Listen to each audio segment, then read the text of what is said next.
सब मेरा सवाल ये है, how to select the right fund. आपका टाइम होराइजन क्या है उस गोल को अचीव करने का, उस पर डिपेंड करेगा कि आपको कौन सा फंड सिलेक्ट करना चाहिए। म्यूचुअल फंड में बेसिकली 4 तरह की स्कीम्स होती है। Number 1 liquid fund. अब लिक्विड फंड का कैरेक्टरिस्टिक क्या है? Liquid fund is meant for a supplement of your saving account और current account. When you are putting your money in current account, ताकि आप कभी भी उसमें से पैसा विड्रॉ करें और यूज करें। सेविंग अकाउंट में भी आप पैसा रखते हो, कभी भी डालो कभी भी निकाल लो, पर्पज ये होता है।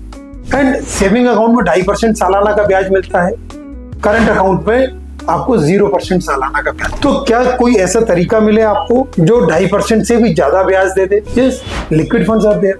अब उसका पर्पज है सेविंग अकाउंट और करंट अकाउंट का अल्टरनेटिव मुझे देना है। वैसे ही सेकंड कैटेगरी कौन सी हो गई?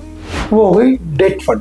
Date funds are simply alternate to your bank FD. I am not saying कि बैंक एफडी नहीं करना, हर एक की अपनी अपनी यूटिलिटी होती है, मगर यदि आप 5 साल के लिए बैंक एफडी करने जा रहे हो, क्या उससे बेहतर ऑप्शन आपको अवेलेबल है म्यूचुअल फंड में?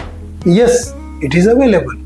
Third category is equity fund. तो अब इक्विटी फंड का बेसिक कैरेक्टरिस्टिक है कि मिनिमम 5 साल से ज्यादा समय के लिए आपको इन्वेस्टमेंट रखना है।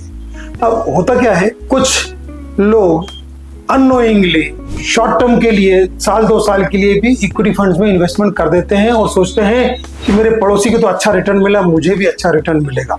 देयर आर चांसेस, 5% चांसेस हैं कि वो अच्छा रिटर्न दे देगा, पर 95% चांसेस हैं कि वो आपको अच्छा रिटर्न 2 साल में 3 साल में शायद ना दे।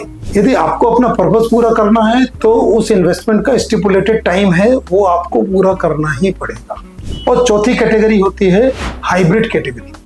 अब हाइब्रिड कैटेगरी में क्या हुआ? You are investing in all 3 variants at the same time. आप लिक्विड में भी रख रहे हो पैसा, इक्विटी में भी रख रहे हो, डेट में भी रख रहे हो। तो ये जो हाइब्रिड कैटेगरी, उसकी यूटिलिटी अलग है। जो रिटर्न्स इक्विटी फंड के होंगे वो हाइब्रिड के नहीं होंगे, जो हाइब्रिड के होंगे वो डेट के नहीं होंगे, जो डेट के होंगे वो लिक्विड के नहीं होंगे। ये वेरिएबिलिटी आपको पहले दिन से ही समझ में आ जाना चाहिए।